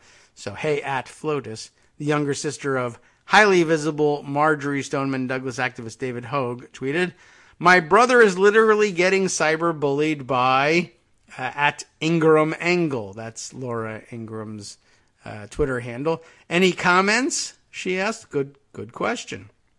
I don't know if there's been any answer, and I doubt very much whether Melania Trump actually looks at what's going on Twitter or even at her Twitter account, but you never know. And I guess there's a couple other tweets here along with this one. Let's see. Hey, FLOTUS, Lauren writes, and Lauren is verified, so you know it's true. This is back in February 23rd. Hey, FLOTUS, you say that your mission as First Lady is to stop cyberbullying. Well, then don't you think it would have been smart to have a conversation with your stepson, Donald Trump Jr., before he liked a post about a false conspiracy theory, which in turn put a target on my back and created a safe space for people all over the world to call me and my family horrific things that constantly re-victimizes us and our community. I'm 14. I should never have had to deal with any of this, and even though I thought it couldn't get worse, it has because of your family. I don't know that Melania Trump would necessarily agree that Donald Trump Jr. counts as a member of her family. I don't know how the family dynamics are over there, but a good point nonetheless, and I thought a clever reaction in particular with respect to Laura Ingram's comments. It was a weird thing to latch onto. And by the way, he got admitted to college. It's not that he's not able to go to college. These kids today, they apply to like 20 schools, so getting rejected by 4 of them is not that big of a deal. I mean, it's always sad when you get a letter that says no about these things. But I have learned an awful lot about the way admissions is gamed. I don't mean to put that in necessarily in a negative light. The whole thing is a game for everybody from both sides. I don't think the admissions officers are pulling a fast one on anybody. But I will say this. there's so many moving parts and so much calculation going on both sides, both on the sides of kids applying to college and admissions officers trying to figure out how do we deal with the fact that 50,000 people allegedly say they want to attend this school and we have room for 10,000 or 2,000 or in some cases 500 of them. And what are we going to do about that? And how do we figure out who to admit? And how do we get a class that we think is going to be dynamic, interesting, diverse, whatever it is, whatever terms you want to hang on it. So they very frequently will reject people for reasons that have nothing really to do with how smart they are, or even really how qualified necessarily they are. They get a lot of applicants, and a lot of times people who are qualified, very often you can get rejected for being overqualified from some of these places. I don't know what was motivating any of it, so it's probably not worth discussing it any further unless we wanted to turn it into a generalized discussion about the college admissions process, which I am sure I will do at some point along the way over the next year anyway. You will not lack for discussion on that front, I'm certain. Okay. Warlock saying, yeah, it's easy to become jaded about boycotts. That's true. Boycotts in general or any particular boycott along the way. I feel the same way. They are genuine tools. I've seen them done well. I've seen them done poorly.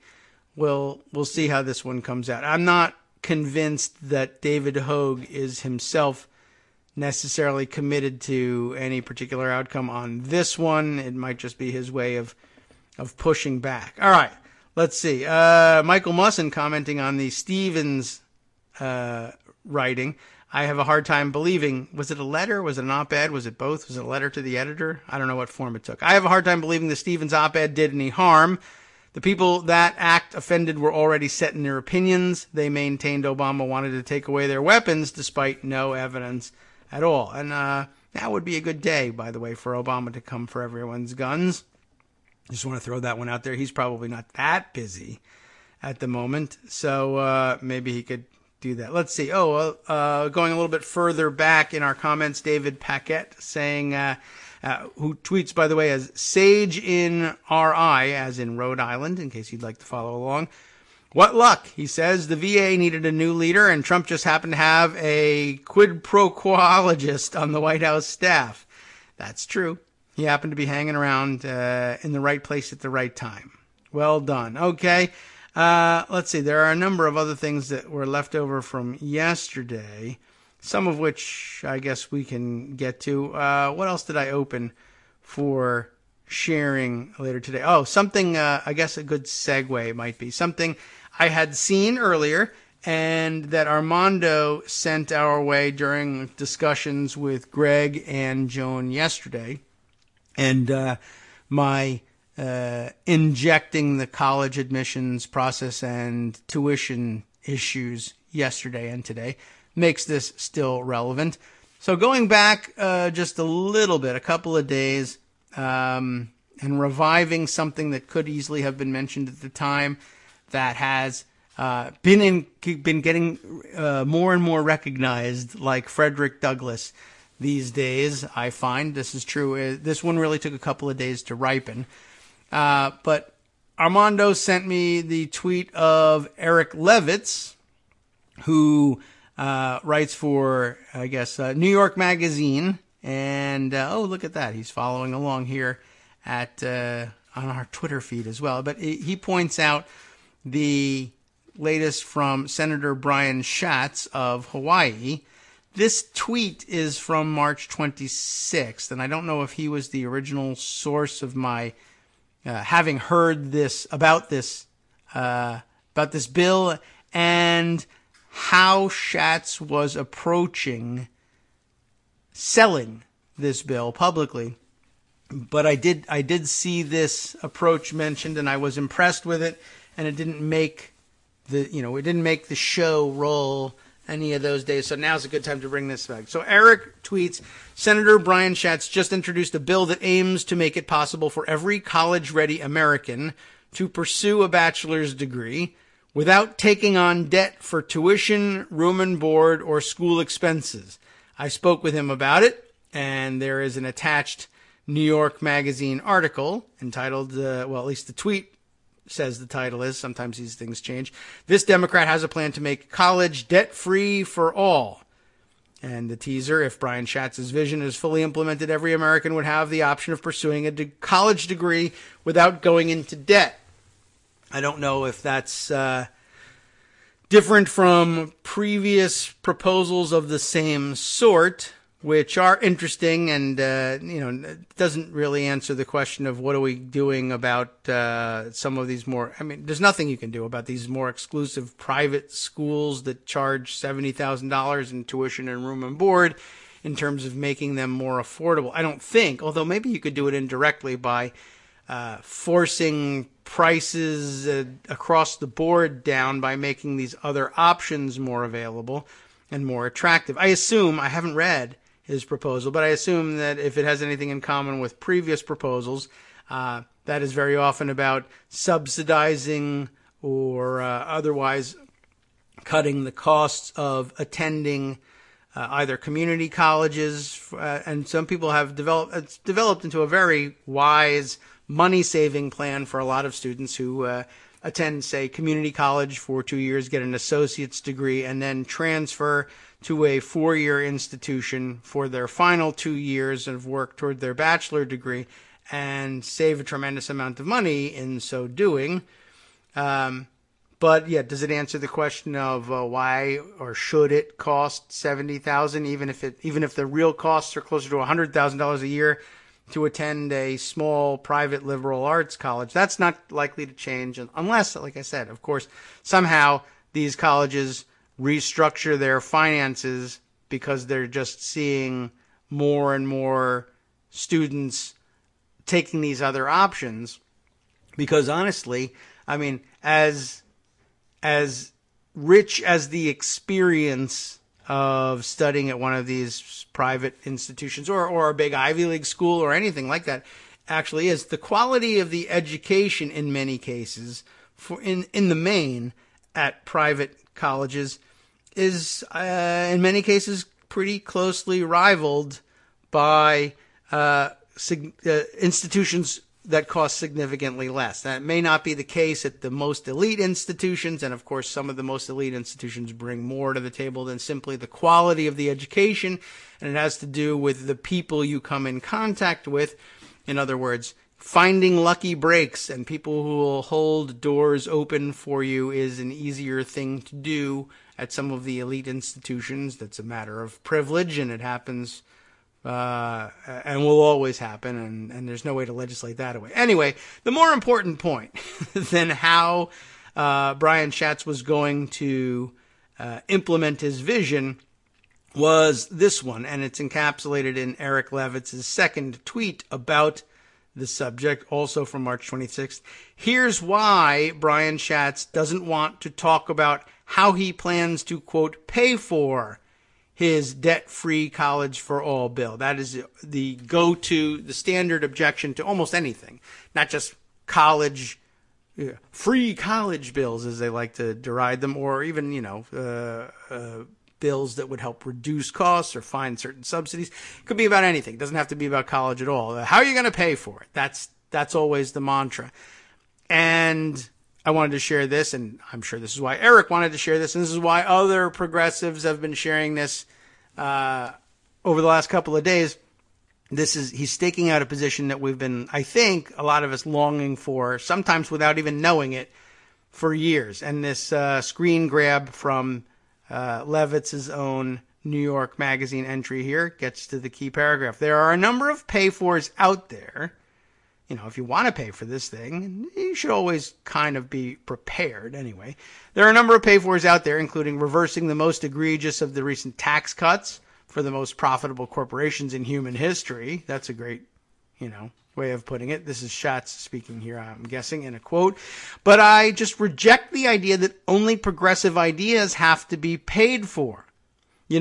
That's right. If it's defense spending, he says, nobody even considers paying for it. You'll notice that was the case, every time there's been a defense bill proposed. No one, the pay-fors don't come up unless it's progressives saying, hey, you always make us pay for things.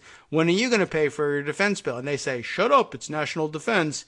And everybody just goes away. If it's defense spending, nobody even considers paying for it. If it's a tax cut, again, nobody really talks very seriously about paying for it. But when it comes to progressive priorities, even liberals scurry around wondering what the pay for is. And I just reject the premise of a totally unfair debate. Democrats have to stand on principle and say, if you're going to load up the most profitable corporations in human history with an unneeded and overly generous and unpaid for tax cut, then you don't get to turn around next week and tell me that higher education must be offset. That is very true. And there's a little bit of bolding in this as well. Republicans, it says, are tactically skillful about never talking about paying for what they want. And Democrats are always very earnestly trying to satisfy the 13 people who are still doing third way work on K Street. And it's a game that disadvantages Democrats. And I don't want to play it anymore.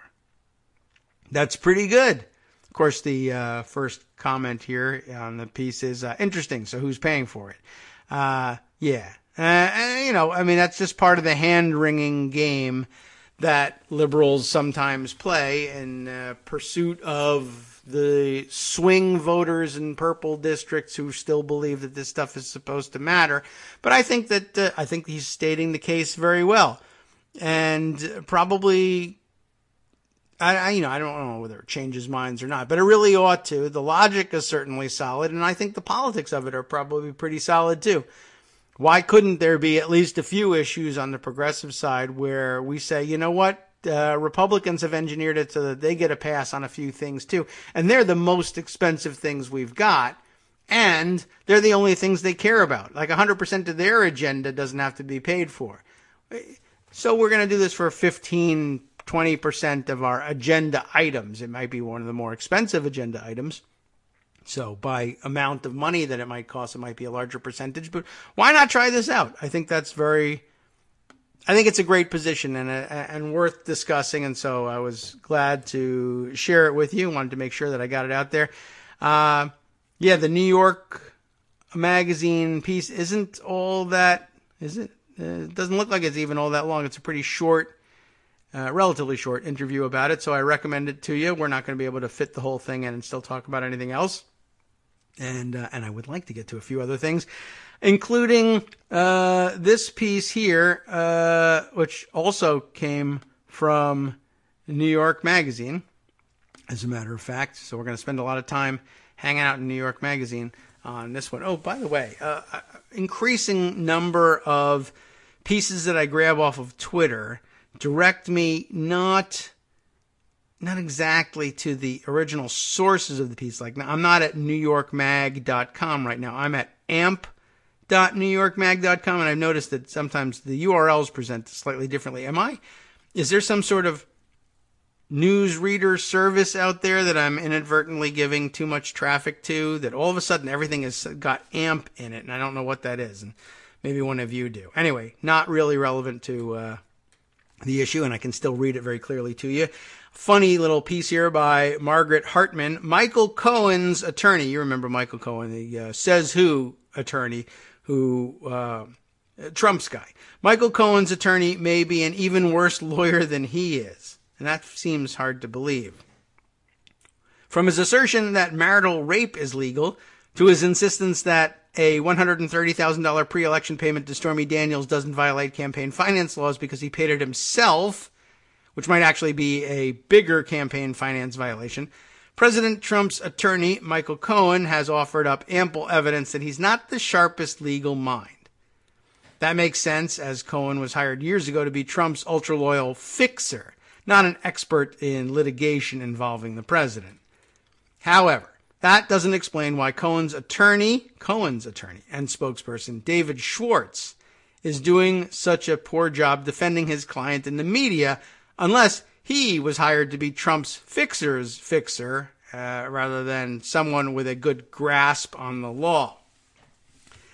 Fresh off a TV appearance on Monday that devolved into Schwartz and Daniels' lawyer, Michael Avenatti, who seems to be doing a great job with this, shouting thug at each other, Schwartz sat down with CNN's Erin Burnett on Wednesday night to clear up some confusing statements Cohen has made about the payment to the porn star, who claims she had a sexual encounter with Trump in 2006. In her civil suit against the president, Daniels asserts that she should be freed from the non-disclosure agreement because, among other things, Trump never signed the contract, making it invalid. Cohen has claimed that he was acting independently when he created an LLC and paid Daniels, though he used several Trump organization addresses to pull the whole thing off. And that's problematic.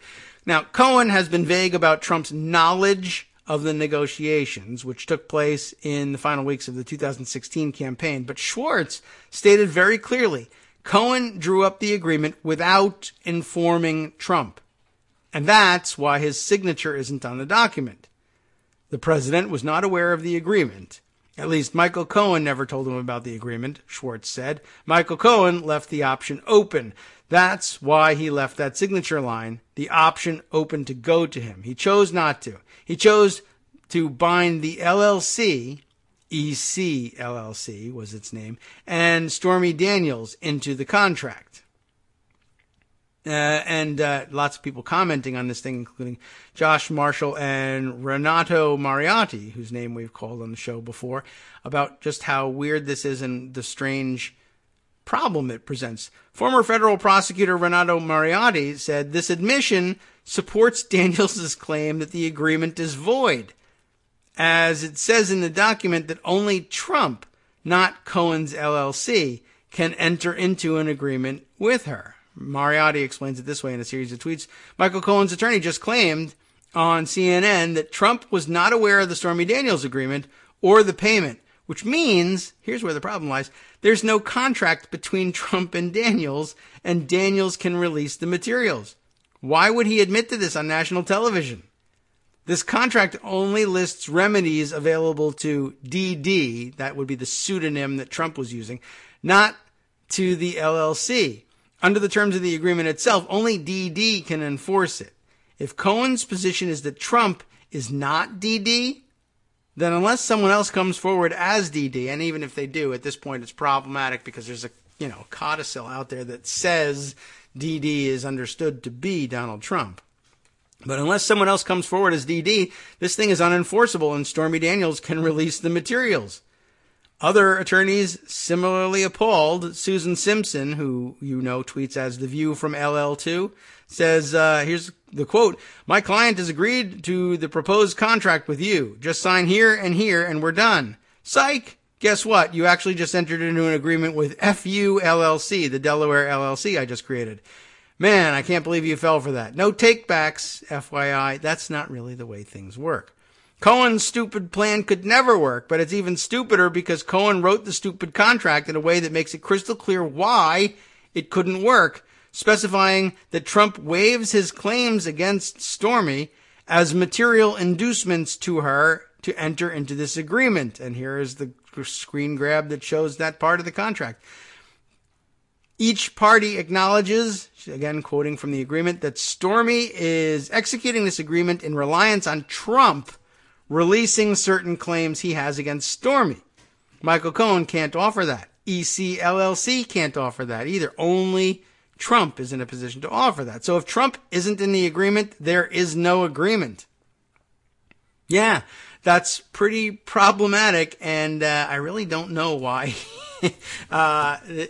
Cohen's own lawyer would admit to this. I mean, I think it is just a matter of forgetting the complexity of the situation and finding yourself under the hot lights and on the hot seat on television and looking for a way to wiggle out of giving the answer that a well-crafted, I don't know if there were any well-crafted questions being posed to him or anybody else on Erin Burnett's show. I don't find her usually that capable of crafting really good questions, but maybe she had a good day, or maybe they're just so bad and they're in such a weak position that it was too easy to back them into a corner. And I think what's going on is when Cohen gets backed into a corner, or when Schwartz gets backed into a corner where they can see that a trap has been laid for them and they can't see any way out of it, they just deny that some part of the story that is true is actually true. Like, for instance, well, if he's a party to the contract, why didn't he sign it? Or if he didn't know about the contract, as, you know, I guess the whole thing starts with, if he's a party to the contract, why didn't he sign it? Well, he wasn't one, so there. Okay, well then if he wasn't one, how did the contract get made? Well, I made it myself on his behalf. Well, if you made it yourself on his behalf without his knowledge, then it's not a contract with him, and it's unenforceable. Well, maybe it isn't that then. And they'll just change their story back to, oh yeah, he definitely knew. It could be anything. I don't know. They're just terrible people on top of being terrible lawyers. We'll perhaps discuss it a little bit more tomorrow, and I'm sure some other things of more import. But for now, do stay tuned, because the West Coast Cookbook and Speakeasy with Justice Putnam is up next. And we'll try and squeeze out a few of the fascinating examples of stories that he's going to bring to your attention coming up next. From Daily Kos Radio on netrootsradio.com. You have been listening to the Kagro in the Morning Show with David Waldman. Wow, right off the bat, I see the name of Steve Stockman, Tea Party ex-Congressman Steve Stockman, back in the news, busted for recruiting Egyptian officials to help him secure a $30 million payout. And a Massachusetts judge rules civil disobedience is a necessity to prevent climate change. How about that? And always so much more.